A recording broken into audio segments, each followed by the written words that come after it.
तो जो भगवान का नाम निरंतर रटते उनमें दिव्य शक्ति जागृत हो जाती। जैसे दो लकड़ियों के बार बार घर्षण से अग्नि उत्पन्न हो जाती शक्ति।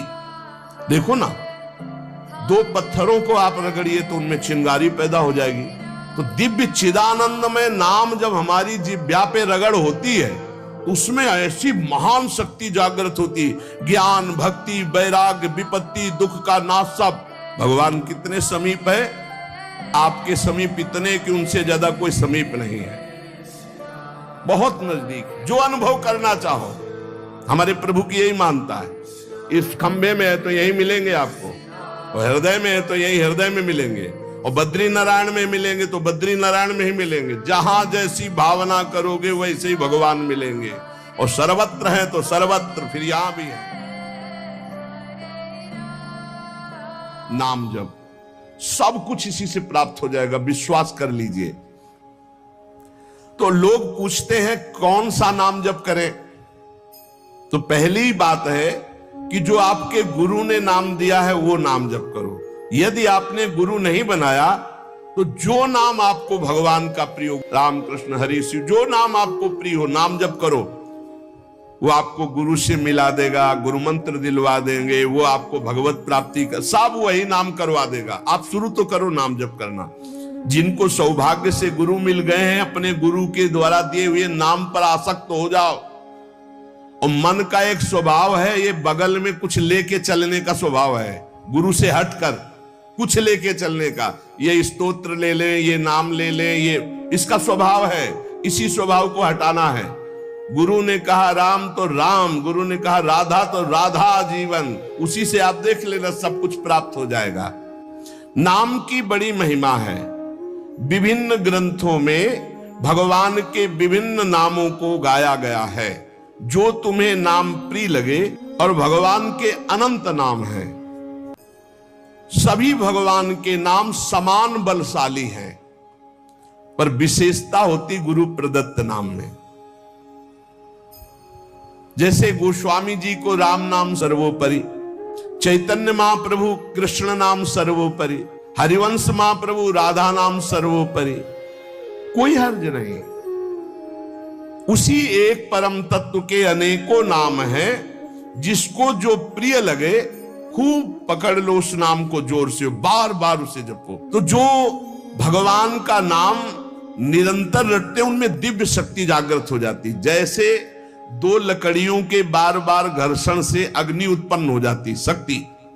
देखो ना, दो पत्थरों को आप रगड़िए तो उनमें चिंगारी पैदा हो जाएगी। तो दिव्य चिदानंदमय नाम जब हमारी जिह्वा पे रगड़ होती है तो उसमें ऐसी महान शक्ति जागृत होती। ज्ञान, भक्ति, वैराग्य, विपत्ति, दुख का नाश सब। देखो गोस्वामी जी सरल भाषा में कह रहे हैं, यदि हृदय में और जगत में भी लोक में मंगल चाहते हो तो अपनी जिह्वा रूपी देहरी पर, जो भीतर और बाहर दोनों को मंगल करेगी, नाम विराजमान कर लो। गोस्वामी जी को प्राण प्रिय है 2 अक्षर राम, ऐसे प्राण प्रिय है हमारा 2 अक्षर राधा। जिह्वा पे विराजमान कर लो, लोक परलोक सब मंगल को प्राप्त हो जाएगा। सर्वत्र भगवत दर्शन, तीसरी बात आई।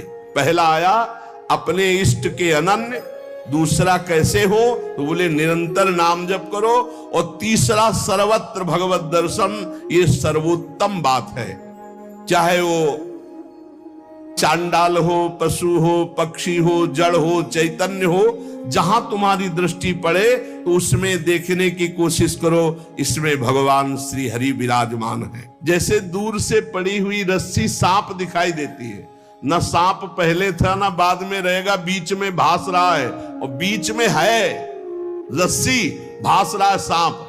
ऐसे ही ये संसार पहले नहीं था, बाद में भी नहीं रहेगा, बीच में भास रहा है, और है श्री कृष्ण, है प्रभु, और भास रहा है संसार। ये झूठा भ्रम हो गया। ये स्त्री है, पुरुष है, जड़ है, चैतन्य, एकमात्र भगवान बना हुआ है, जो सब में मुझको देखता है और मुझ में सबको देखता है।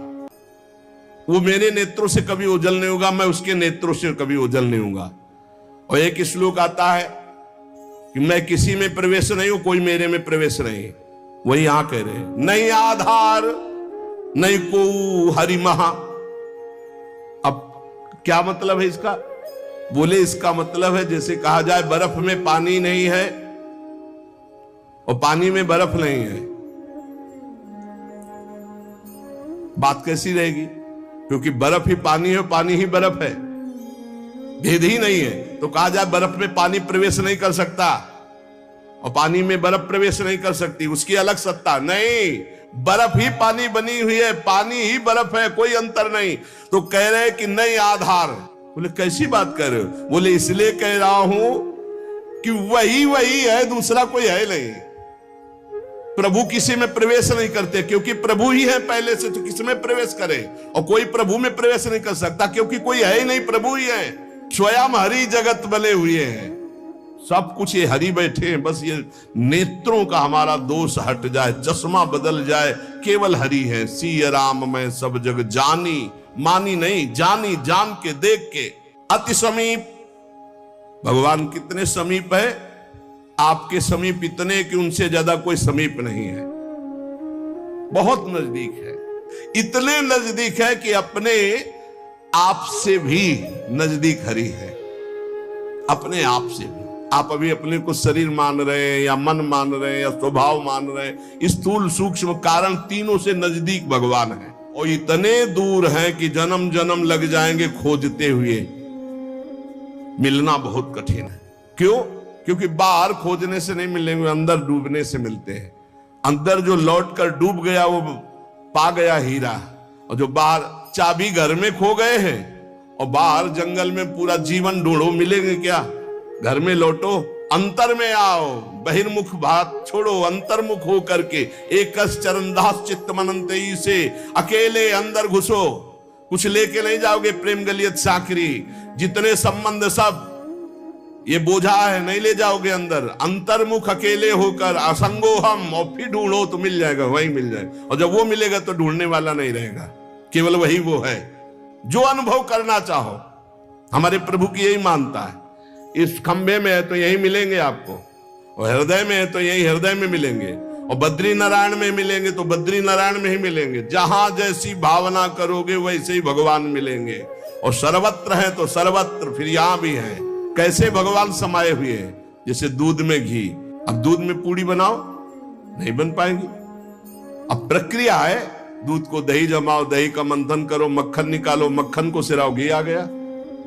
ऐसे ही गुरु प्रदत्त साधना के बिना ये दृष्टि नहीं प्राप्त हो सकती। सर्वत्र श्री भगवान है। भगवान कैसे समाये हुए? पय घृत, दूध में घी के समान। जैसे अग्नि और लकड़ी, लकड़ी में कहीं अग्नि है लेकिन घर्षण करो, अरण्य मंथन उसी को तो कहते हैं। लकड़ी के घर्षण से अग्नि पैदा हो जाती। जैसे एक छोटे से बीज में पूरा वृक्ष है, उसकी डाल भी है, उसका पत्ता भी है, उसका फल भी है, लेकिन उसको जब आप भूमि पर प्रक्रिया से गाड़े, बीज अंकुरित हो, तब आपको यह अनुभव में आएगा। आनंद समुद्र भगवान ही सब रूपों में व्याप्त है। एक बार ये दृष्टि आ जाए कि सर्वत्र भगवान है, वो भव समुद्र से पार हो गया। पर इस दृष्टि में बड़ा धैर्य की जरूरत है, क्योंकि जहां आपकी दृष्टि हुई तहां माया अपना रंग शुरू कर देगी। जब देखने चलोगे ना भगवान को, तो ये द्वंद अपना आक्रमण करेंगे। कभी सुख फंसा लेगा, कभी दुख, कभी लाभ, कभी हानि, कभी मृत्यु का भयावा, कभी मान, कभी अपमान। जो इन सब में भगवान को देखता है वही निकल पाएगा। बड़ा कठिन है जब कोई अपमान करे उसमें भगवान देखे। बड़ा कठिन है जब कोई मारने आवे, कोई कहे आओ भगवान मार दे आके। ऐसा बड़ा कठिन है। कोई हमें गाली दे, हानि करे, तिरस्कार करे, हम उसमें भगवान देखें, लेकिन है भगवान। बहुत कठिन है। भगवान एक ऐसी स्थिति दे तभी होता है, नहीं तो ऐसे। अब नामदेव जी ने जब कुत्ते में भगवान को देख लिया, भूत में भगवान को देख लिया, तो एक भगवान से सख्य भाव से बात करने लगे। एक दिन कहा, विठ्ठल भगवान, पांडुरंगा, आपकी कृपा से अब मैं सब में आपको पहचान लेता हूं। भगवान ने कहा सही। बोले आप किसी भी रूप में छुपो, अब हम आपको पहचान लेंगे। भगवान मुस्कुरा दे। थोड़ी देर में विचार आया कि मंदिर में बैठ के भजन करने से बड़ी भीड़ हो रही, लोग आ जा रहे हैं, विक्षेप पड़ता, मंदिर के पीछे चलते हैं। अभी तक विचार नहीं आया था। अब मंदिर के पीछे जाके जो भजन में लगे, कीर्तन में, सो देखा कि 10 बच्चे आ गए, कबड्डी खेलने लगे। यहां बड़ा विक्षेप, चलो नदी किनारे चलते हैं। तो नदी किनारे जाकर कीर्तन करने लगे। अभी कीर्तन शुरू ही हुआ था कि वहां बैलगाड़ी से तंबू कनात उतरने लगी, हो हल्ला शुरू हो गया। उनके नजदीक दूर से गए, बोले यहां हम भजन करने आए थे, यहां भी उपद्रव शुरू किया। तो उसकी पत्नी गड़ासा लेके निकली, बोले हम भोजन की व्यवस्था भगवान ने कर दी है, मिल गया है, काट के अभी हम बनाते हैं, हम सब लोग खाते हैं। नामदेव जी ने कहा यहां तो मरने वाला प्रोग्राम शुरू हो गया, ये कौन लोग है जो हमें काट के खाएंगे। गड़ासा लेके दौड़ी नामदेव जी की तरफ। पति ने कहा तुम चिंता मत करो, दूसरा गड़ासा लेके वो दौड़े। अब वो नामदेव जी ने भजन तो फिर भी हो जाएगा जो जिंदा रहेंगे, और भागे मंदिर की तरफ। और सांस, और जैसे जैसे भागते पीछे पकड़ पकड़ अब पकड़ा पर जब नगर में प्रवेश किया तो वहां देखा कि कोई ने, फिर मंदिर में गया, कहा हा भगवान ने कहा क्या हो गया। बोले प्रभु ऐसा ऐसा घटना घटी, पता नहीं किस देश के वो लोग थे कि वो कह रहे थे लाओ काट के खाते हैं, और वो दौड़ पड़ी उनकी पत्नी। फिर वही बोले पहचाने नहीं क्या। बोले प्रभु पहचानना क्या है, वहां इतना बड़ा गड़ासा ले। बोले रुक्मिणी जी वो थी और मैं था, और कौन था, और कोई दूसरा थोड़ी था। बोले अगर मैं छुपना चाहूं तो तुम मुझे पहचान। बोले प्रभु प्रभु सोई जाले जी देव जलाई जालत तुम्हें तुम्हें। भगवान ये कभी अहंकार न कर ले कि मैं बड़ा भगत बन चुका हूं, सब में भगवान देखता हूं। ऐसा रूप लेके आएंगे कि समझ ही नहीं पाओगे।